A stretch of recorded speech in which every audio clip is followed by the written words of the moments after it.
Python एक interpreted object oriented high level programming language है जो कि डायनामिक सिमेंटिक्स का इस्तेमाल करती है। मतलब कि इसके डेटा टाइप्स को आप लोग रन टाइम पर चेंज कर सकते हैं। बाय डिजाइन पाइथन को एक रीडेबल लैंग्वेज और यूजर फ्रेंडली लैंग्वेज के तौर पर देखा जाता है। ये एक complete object oriented programming language है और इसको इस्तेमाल करना बेहद आसान है। लेट 1980s में गुइडो वॉन रॉसम ने इसका डेवलपमेंट स्टार्ट किया था। जब गुइडो वॉन रॉसम इस लैंग्वेज को बना रहे थे तब वो मॉन्टी पाइथन सर्कस नाम के एक शो को देख रहे थे और उस शो को देखते वक्त उनके दिमाग में ये पाइथन नाम आया और उन्होंने इस लैंग्वेज का नाम पाइथन रख दिया। ऐसा उन्होंने इसलिए किया क्योंकि एक बहुत ही शॉर्ट और बहुत ही रहस्यमय नाम वो चुनना चाहते थे फॉर सम रीजन, तो उनके दिमाग में पाइथन ही आ गया। 12 जुलाई 2018 तक गुइडो वॉन रॉसम अपने कंधे पर अकेले पाइथन को डेवलप और मेंटेन करने की जिम्मेदारी ले रहे थे। एक लीड डेवलपर के तौर पर यह काम करना बहुत ज्यादा अप्रिशिएबल और मेहनत वाला काम है और 2018 के बाद गुइडो वॉन रॉसम ने अपनी परमानेंट वैकेशन इस रोल से अनाउंस कर दी। पाइथन के कोर डेवलपर्स ने इसके बाद एक 5 मेंबर की टीम को इलेक्ट किया जो कि पाइथन के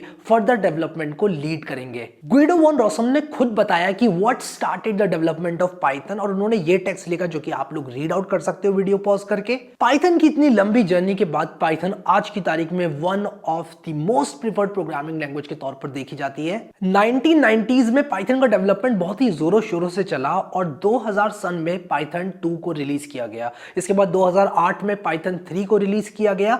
पाइथन 3 के साथ साथ एक 223 नाम की यूटिलिटी को रिलीज किया गया जो कि आपके पाइथन 2 के कोड को पाइथन 3 में कन्वर्ट करने में आपको मदद करती थी। पाइथन की पॉपुलैरिटी की वजह से 2008 के बाद भी बहुत सारे लोग पाइथन 2.7 को इस्तेमाल करते थे क्योंकि वो उसके सिंटैक्स से काफी कंफर्टेबल हो गए थे और क्योंकि पाइथन 3 में कुछ चेंजेस ऐसे आए थे जो कि काफी पाइथन 2 से अलग थे। डेवलपर्स लर्निंग इनर्शिया की वजह से पाइथन 3 में माइग्रेट नहीं हो रहे थे। पाइथन 2.7 का एंड ऑफ लाइफ अनाउंस किया गया 2015 में, यानी कि इसके बाद पाइथन 2 का कोई भी अपडेट वगैरह नहीं पुश किया जाएगा और सारा का सारा कोड डेवलपमेंट पाइथन 3 को लेकर ही चलेगा। पाइथन का वर्जन 3.9.2 और 3.8.8 दो ऐसे वर्जन्स थे जिनके डेवलपमेंट को काफी तेजी से किया गया क्योंकि इनमें आए कुछ सिक्योरिटी अपडेट्स जो कि मिसिंग थे पाइथन में और कुछ वल्नरेबिलिटीज जैसे कि रिमोट कोड एग्जीक्यूशन और web cash poisoning previous versions of Python में इन पैचेस को फिक्स करने थे। तो ये थे पाइथन से जुड़े कुछ रोचक तथ्य और रहस्य। अब आ जाता हूं लैंग्वेज में और जल्दी से सिंटैक्स को देख लेते हैं पाइथन के। पाइथन में कमेंट लिखने के लिए आप हैशटैग या फिर पाउंड सिंबल का इस्तेमाल करते हैं जिसके बाद आप कुछ भी लिखते हैं सिंगल लाइन में तो वो एक कमेंट के तौर पर ट्रीट किया जाता है और उसको पार्स नहीं किया जाएगा, उसको as a Python code read नहीं किया जाएगा। मल्टी लाइन कमेंट्स के लिए आप लोग ट्रिपल कोट्स का इस्तेमाल कर सकते हैं कुछ इस तरह से और इसके अंदर आप जो कुछ लिखेंगे वो सारा का सारा कमेंट आउट होगा, यानी कि उसको बिल्कुल भी पार्स और एग्जीक्यूट नहीं किया जाएगा। पाइथन में प्रिंट एक फंक्शन होता है जो कि किसी भी स्ट्रिंग को या फिर किसी भी नंबर को या किसी भी वेरिएबल को प्रिंट करने में मदद करता है। प्रिंट का सिंटैक्स कुछ इस तरह से होता है। पाइथन 3 के अंदर आप लोग कुछ भी प्रिंट कर सकते हैं, अपना नाम प्रिंट कर सकते हैं, एक नंबर प्रिंट कर सकते हैं, फ्लोटिंग पॉइंट नंबर प्रिंट कर सकते हैं या फिर एक ऑब्जेक्ट को भी प्रिंट कर सकते हैं। पाइथन में अरिथमेटिक ऑपरेटर्स का इस्तेमाल कुछ इस तरह से कर सकते हैं जो कि आपको प्लस माइनस टाइम्स और डिवाइड करने में मदद करेगा। आप लोग वेरिएबल्स को डिक्लेयर करने के लिए simply variable equals to value लिख सकते हैं। वैल्यू को एक स्ट्रिंग के तौर पर लिखने के लिए आप लोग डबल कोट्स या फिर सिंगल कोट का इस्तेमाल करते हैं और ट्रिपल कोट्स का भी इस्तेमाल कुछ इस तरह से मल्टी लाइन स्ट्रिंग्स के लिए किया जा सकता है। एक नंबर को स्टोर करने के लिए आप लोग कुछ इस तरह से कर सकते हैं और एक फ्लोटिंग पॉइंट या फिर डेसिमल नंबर को स्टोर करने के लिए आप कुछ इस तरह से कर सकते हैं और एक नाम का वेरिएबल डिक्लेयर करने के बाद आप उसका डेटा टाइप भी चेंज कर सकते हैं। आप लोग एक से ज्यादा वैल्यूज को स्टोर करने के लिए लिस्ट का इस्तेमाल कर सकते हैं। लिस्ट का सिंटैक्स आप लोग स्क्वायर ब्रैकेट्स की सहायता से कुछ इस तरह से लिखते हैं। लिस्ट को आप लोग कभी भी चेंज कर सकते हैं, इसके अंदर आप लोग वैल्यूज को अपेंड कर सकते हैं, लेकिन पाइथन में एक और डेटा टाइप होता है जो कि लिस्ट के काफी सिमिलर होता है लेकिन इसको आप लोग चेंज नहीं कर सकते। इस डेटा टाइप का नाम होता है टपल।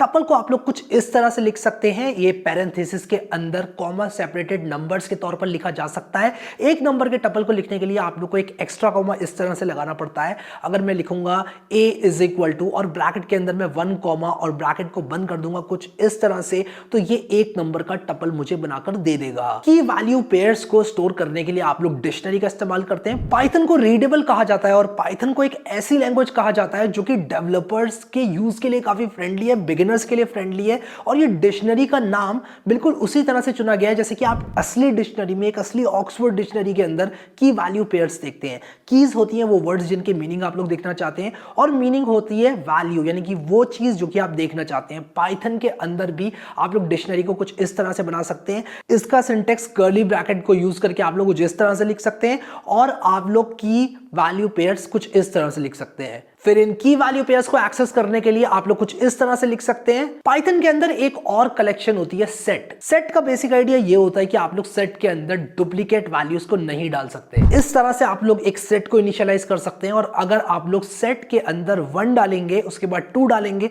उसके बाद 3 डालेंगे और उसके बाद 9 डालेंगे तो इस तरह से सेट दिखेगा। लेकिन इसके बाद अगर मैं 1 को दोबारा से डाल दूं तो सेट की वैल्यू चेंज नहीं होगी, क्योंकि सेट के अंदर 1 पहले से है। शायद अगर मैं लिस्ट का प्रयोग करता तो मुझे रिपीटेड वैल्यूज देखने को मिलती है। सेट्स हमारी इस प्रॉब्लम को सॉल्व करते हैं, जहां पर हम लोगों को रिपीटेड वैल्यूज को रिस्ट्रिक्ट करना होता है। उसी के साथ साथ कुछ इस तरह से आप लोग नन वैल्यू को यूज कर सकते हैं कुछ नहीं को रिप्रेजेंट करने के लिए, और नन आप लोग जब भी लिखेंगे तो कुछ इस तरह से आप लोग लिखेंगे। बूलियन वैल्यूज को आप लोग यूज कर सकते हैं ट्रू और फॉल्स को स्टोर करने के लिए। अगर आपके वेरिएबल के अंदर सिर्फ ट्रू या सिर्फ फॉल्स स्टोर होने वाला है तो कुछ इस तरह से आप लोग ट्रू या फॉल्स लिख सकते हैं। पाइथन के अंदर इफ एल्स का कुछ इस तरह से सिंटेक्स होता है। आप लोग इफ और एल्स कुछ इस तरह से लिख सकते हैं, और इफ एलिफ एलिफ एल्स करके कुछ इस तरह से इफ एल्स लैडर भी बना सकते हैं। इफ के अंदर आप लोग को एक कंडीशन लिखनी होती है जो कि ट्रू या फॉल्स में वैल्यूएट होगी। अगर ट्रू में वैल्यूएट हुई तो इफ के अंदर जाएगा, और अगर फॉल्स में वैल्यूएट हुई तो एल्स के अंदर या फिर एलिफ की कंडीशंस को चेक किया जाएगा। पाइथन के अंदर फंक्शंस को बनाने के लिए आप लोग डेफ कीवर्ड का इस्तेमाल करते हैं कुछ इस तरह से।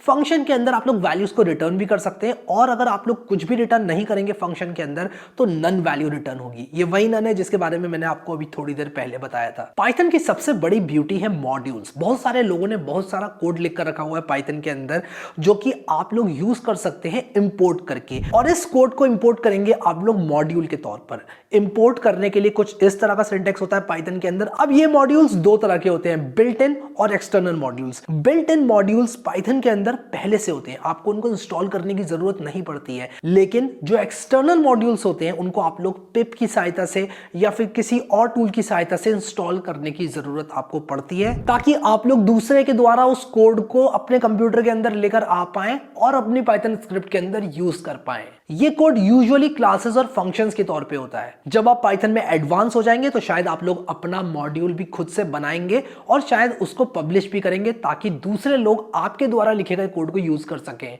पाइथन एक ऑब्जेक्ट ओरिएंटेड प्रोग्रामिंग लैंग्वेज भी है, यानी कि आप लोग क्लासेस और ऑब्जेक्ट्स का प्रयोग कर सकते हैं, ऑब्जेक्ट ओरिएंटेड पैराडाइम को यूज कर सकते हैं। ऑब्जेक्ट ओरिएंटेड प्रोग्रामिंग का मतलब आप लोग एक क्लास जो कि ब्लूप्रिंट होती है उसकी सहायता से कुछ ऑब्जेक्ट्स बना सकते हैं। अगर मैं यहाँ पर एक एम्प्टी फॉर्म को क्लास मान लूं तो इंडिविजुअल लोगों के भरे हुए फॉर्म्स को मैं यहाँ पर ऑब्जेक्ट्स कहूंगा, इस क्लास से फॉर्म किए गए ऑब्जेक्ट्स। आप लोग अपनी कस्टम क्लासेस बना सकते हैं और ऑलरेडी डिफाइंड क्लासेस को इनहेरिट करके क्लासेस को चेंज कर सकते हैं, और ये सारा का सारा काम आप लोग पाइथन के ऑसम और इजी टू यूज सिंटेक्स के अंदर रहते हुए कर सकते हैं। तो ये था पाइथन के बारे में एक ब्रीफ। अभी के लिए इस वीडियो में इतना ही guys. Thank you so much guys for watching this video, and I will see you next time.